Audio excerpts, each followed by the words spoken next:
Hello সবাই কেমন আছো? Welcome again to my channel Pritha's daily diary.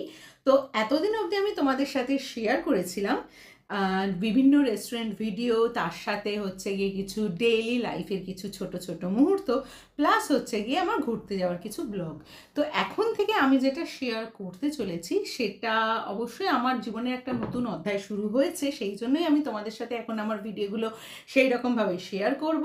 তোমরা হয়তো এই কথাটা শুনে অলরেডি অনেকে গেস করে ফেলেছো যে হ্যাঁ, আমি অ্যাকচুয়ালি কনসিভ করেছি। সেই সাথে আমি তোমাদের সাথে তাই শেয়ার করছি আমার এক্সপিরিয়েন্স কি, আমি কীরকম কি করলাম, এবং আর আমি কিভাবে ব্যাপারটাকে নিয়ে আমি এগিয়ে চলেছি towards the journey of motherhood. তো সেই জার্নিটাই আমি তোমাদের সাথে শেয়ার করতে চাই, আর তার সাথে কিছু ইম্পর্টেন্ট ইনফরমেশন বলো বা আমার যা এক্সপিরিয়েন্স এগুলো আমি তোমাদের সাথে শেয়ার করব। আর অবশ্যই তোমাদেরও কিছু জানার থাকলে তোমরা কিন্তু আমাকে অবশ্যই জানিও। তাহলে আর দেরি না করে আমার এই সিরিজের ফার্স্ট ভিডিওটা শুরু করি। এই ভিডিওতে আমি তোমাদের সাথে শেয়ার করতে চাই এখন আমাদের যেরকম ট্রেন্ডিং চলছে, যে আমরা কিন্তু কেউই এখন পুরো ইন্ডিয়াতে বলো বা বাঙালিদের মধ্যেও কিন্তু এটা এখন এসেই গেছে যে আমরা কিন্তু মোটামুটি এখন কেউ 30s আগে কেউ সেটেল হতে চাই না। সেটেল ইন দ্য সেন্স বিয়ে বাচ্চা, সোকল সেটেলড। তো আমরা যদি কেউ বিয়ে বাচ্চা নাও করতে চাই সেটাও কিন্তু অবশ্যই সেটেল। আর ফ্যামিলি বলতে কিন্তু শুধু বর বউ বাচ্চা নয়, বাবা মাও ফ্যামিলি। তো সেটা আলাদা ব্যাপার। তো আমিও কিন্তু সব কিছু দেখে শুনে নিয়ে আমি 10 বছর অলমোস্ট হলো চাকরি করছি, তো নিজের সব কিছু ফাইন্যান্সিয়ালি ইন্ডিপেন্ডেন্ট হয়ে নিজের কেরিয়ার সেটেল করে তারপরে কিন্তু আমি 33 ইয়ার্সে বিয়ে করেছি। আমি এই কারণে এই কথাটা শেয়ার করলাম যে এখনও আমাদের মধ্যে কিছু ট্যাবুজ আছে, যে হয়তো বেশি বয়সে বিয়ে করলে সেই ক্ষেত্রে বাচ্চা নিতে অসুবিধা হবে। মানে 33 বছর বয়সে বিয়ে করেছো তো তাহলে তোমার বাচ্চা কবে হবে, তাহলে সেটেল কবে হবে, হ্যান ত্যান, এগুলো পুরো ফালতু কথা। এখন এসব কেউ বিশ্বাস করে না। টাকা আগে রোজগার করা সবারই দরকার, নিজের ফাইন্যান্সিয়াল ইন্ডিপেন্ডেন্স থাকা ভীষণ দরকার, সেটা ছেলে মেয়ে দুজনের ক্ষেত্রে কিন্তু ইকুয়ালি প্রযোজ্য বলে আমি মনে করি। তো 33 ইয়ার্সে করেছি আমি বিয়ে। আমরা দুজনে সেম এজ, আমার আর শ্রমিক। যেটা হচ্ছে গিয়ে যখন আমরা দুজনে ঠিক করি যে এবার আমরা প্যারেন্টহুডের দিকে যাব, তো সেই জন্য আমি 36 ইয়ার্সে মানে বিয়ের হচ্ছে গিয়ে অলমোস্ট 3 বছর পরে আমরা দুজনে ঠিক করি যে এবার আমরা আমাদের জীবনে নতুন চ্যাপ্টার শুরু করতে চাই। তো সেই ক্ষেত্রে আমরা কি কি প্রিকশনস নিয়েছিলাম, কিভাবে কি করেছিলাম, আমি সেটাই তোমাদের সাথে একটু শেয়ার করতে চাই। প্রথমেই যেটা আমি শেয়ার করতে চাই সেটা হচ্ছে গিয়ে এখন হচ্ছে গিয়ে সবাই খুব বিজি কাপল, সবার ওরমভাবে দেখা সাক্ষাৎ হয় না, এবং আমরা নিজেদের লাইফে নিজেদের আলাদা স্পেস আছে, প্লাস সবাই আমরা খুব বিজি থাকি। তো সেই জন্য যেটা দরকার সেটা হচ্ছে গিয়ে একটা ওভ্যালুয়েশন পিরিয়ড ক্যালকুলেট করা কিন্তু ভীষণ দরকার। ওভ্যালুয়েশন পিরিয়ড বলতে কী বোঝায়, যেটা হচ্ছে গিয়ে যেই সময় তোমার প্রেগনেন্ট হওয়ার চান্সেস সব থেকে বেশি থাকে।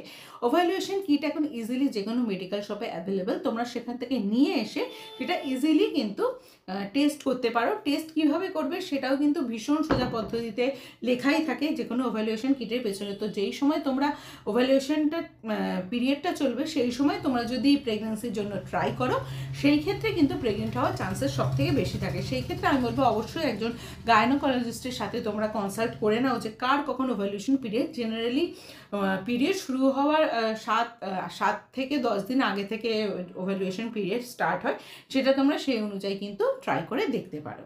নেক্সট যেটা সেটা হচ্ছে গিয়ে কিছু টেস্ট করা কিন্তু দরকার, করতেও পারো নাও করতে পারো। সোকল যেহেতু এখন 36 এজটা যদি কারোর বেশি মনে হয় সেই ক্ষেত্রে কিছু টেস্ট করে নেওয়া আমার মনে হয়েছিল দরকার, আমাদের মনে হয়েছিল অ্যাকচুয়ালি দরকার, সেই জন্য আমরা করেছিলাম। বিয়ের সময় এখন যেটা ভীষণ ইম্পর্টেন্ট কুষ্টি মেলানোর থেকে সেটা হচ্ছে গিয়ে 3টে টেস্ট করা। একটা হচ্ছে গিয়ে ব্লাড গ্রুপ, একটা হচ্ছে গিয়ে থ্যালাসেমিয়া, আর একটা হচ্ছে গিয়ে HIV। এগুলো তখন করে নিলে পরবর্তীকালে আর এগুলো না করলেও চলে যায়। তো আমরা এই টেস্টগুলো বিয়ের সময় করে নিয়েছিলাম বলে এগুলো আমরা এখন করিনি। এগুলোর ম্যাটারগুলো তোমরা আশা করি জানো, তাও আমি বলে দিচ্ছি। ব্লাড গ্রুপ এই কারণেই, সোজা ভাষায় পজিটিভ এবং নেগেটিভ ব্লাড গ্রুপ যদি আলাদা হয় সেই ক্ষেত্রে নেক্সট জেনারেশনের ক্ষেত্রে কিছু সমস্যা হতে পারে, সবসময় হবে এটার কোনো মানে নেই, সেই জন্য এটা করা হয়। আর HIV কেন করানো হয় আমরা সবাই জানি। এবং যেটা হচ্ছে গিয়ে থ্যালাসেমিক ক্যারিয়ার কিনা তোমরা দুজনের মধ্যে কেউ বা দুজনে কিনা, সেই ক্ষেত্রে দুজনেই যদি থ্যালাসেমিক ক্যারিয়ার হয়ে থাকো আনফর্চুনেটলি, সেই ক্ষেত্রে নেক্সট জেনারেশনের কিন্তু থ্যালাসেমিয়া হওয়ার একটা ভীষণ সম্ভাবনা থেকে যায়। আর থ্যালাসেমিক ক্যারিয়ার যদি কেউ না হও বা একজন হও সেই ক্ষেত্রে বা গাইনোকোলজিস্টের পরামর্শ অনুযায়ী কিন্তু তোমরা নিজেদের ফিউচার প্ল্যানিং করতে পারো। তো এই টেস্টগুলো তো আগেই করেছিলাম। তো বেবি প্ল্যানিংয়ের আগে আমরা যে আদার্স টেস্টগুলো করেছিলাম সেটা হচ্ছে আমার একটা পুরো সিবিএসই কাউন্ট করেছিলাম, হিমোগ্লোবিন করেছিলাম, সুগার করেছিলাম, যেগুলো নর্মাল হয়ে থাকে, মানে পুরো বডি তোমার ঠিক আছে কিনা। আর প্লাস হচ্ছে গিয়ে ছেলেদেরও কিন্তু সেম টেস্ট কিছু করে নেওয়া দরকার। আর যদি মনে হয় স্পার্ম কাউন্টটাও তোমরা টেস্ট করে নিতে পারো, এতে কোনো কিন্তু লজ্জা নেই, কারণ এগুলো খুবই নর্মাল ব্যাপার। তো এগুলো তোমরা যদি চাও তোমরা এই টেস্টগুলো করে নিতে পারো। করলে তোমাদের নিজেদেরই কিন্তু পরবর্তীকালে সুবিধা হবে বুঝতে যে কীভাবে তোমরা কি প্ল্যানিং করবে। আর কারোর যদি কোনো শারীরিক সমস্যা থেকে থাকে সেটা অবশ্যই আগে থেকে যদি কিওর করার চেষ্টা করো, আমরা যেটা জানি যে prevention is always better then cure, সেই ক্ষেত্রে কিন্তু তোমরা সেই হিসেবে বেবি প্ল্যানিং করতে পারো। আর আশা করি আমার এই ইনফরমেশনগুলো তোমাদের ফিউচারে কাজে আসবে। আমরা দুজনেই ফুল বডি চেক আপ করে নিয়েছিলাম, নর্মাল যা যা চেক আপের মধ্যে থাকে, ব্লাড, সুগার, থাইরয়েড এক্সেট্রা। এখন আমাদের মেডিকেল সায়েন্স কিন্তু অনেক উন্নত, তো 36 হোক বা 40 হোক এখন কিন্তু কোনো ব্যাপারই না। তোমরা যে কোনো সময় কিন্তু নিজেদেরকে বাবা মা হওয়ার থেকে এগিয়ে নিয়ে যেতে পারো। এবার আসি নেক্সট কথায়। আমি কনসিভ করার পরে অবশ্যই কিছু প্রথম 3 মাস আমাদের খুব অ্যাকচুয়ালি সাবধানে থাকতে হয়, কারণ প্রথম 3 মাস মিসক্যারেজের একটা ভীষণ আর কি সম্ভাবনা থাকে, বিশেষ করে আমরা যারা ওয়ার্কিং ওমেন, ডেইলি যাতায়াত বলো, পাবলিক ট্রান্সপোর্টে বলো, জার্কিং বলো, এই সমস্ত হয়। তো সেগুলো স্টেজ আমি অলরেডি পেরিয়ে এসছি অ্যাকচুয়ালি, সেই জন্য আমি তোমাদের সাথে পুরো জার্নিটা শেয়ার করতে পারছি। একটা জিনিস আমি বলতে ভুলে গেছি, তাই আমি পরবর্তীকালে এখানে শ্যুট করে তোমাদের সঙ্গে জাস্ট শেয়ার করে দিচ্ছি যে যখন পিরিয়ড মিস হওয়ার পরে মোটামুটি 7 দিন পরে তুমি যদি প্রেগনেন্সি কিটের তো টেস্ট করো, তাহলেই তুমি বুঝতে পারবে যে তুমি প্রেগনেন্ট কিনা। আর খুব নর্মাল, খুব ইজি ওয়েতেই কিন্তু এগুলো টেস্ট করা যায়। সকালে যে ফার্স্ট ইউরিনটা, ওটা 2 ড্রপ যে জায়গাটায় দিতে বলার পরে যদি তোমার 2টো দাগ চলে আসে, তাহলে কিন্তু অবভিয়াসলি তুমি প্রেগনেন্ট। মোটামুটি 10 মিনিট রেখে দাও, যদি খুব স্পষ্ট 2টো দাগ চলে আসে। প্রথম দাগটা তো খুব সহজেই চলে আসে, সাথে সাথে চলে আসে। সেকেন্ড দাগটা যদি 10 মিনিটের ভেতরে একদম চলে আসে, তাহলেই কিন্তু বুঝে যাবে যে তুমি প্রেগনেন্ট। অনেক সময় ধীরে ধীরে ওটা আসতে একটু টাইম লাগে, প্রথমে হালকা থাকে, তো সেই ক্ষেত্রে যদি হালকা থাকে আবার তুমি কিছুদিন পরে 3-4 দিনের মাথায় টেস্ট করো না, রেজাল্ট কিন্তু অ্যাকুরেট আসবে না। যেটা আমার মনে হয় পিরিয়ড মিস হওয়ার অ্যাটলিস্ট 7 দিন পরে তোমরা টেস্ট করো, তারপরে আবার 3-4 দিন পরে করো।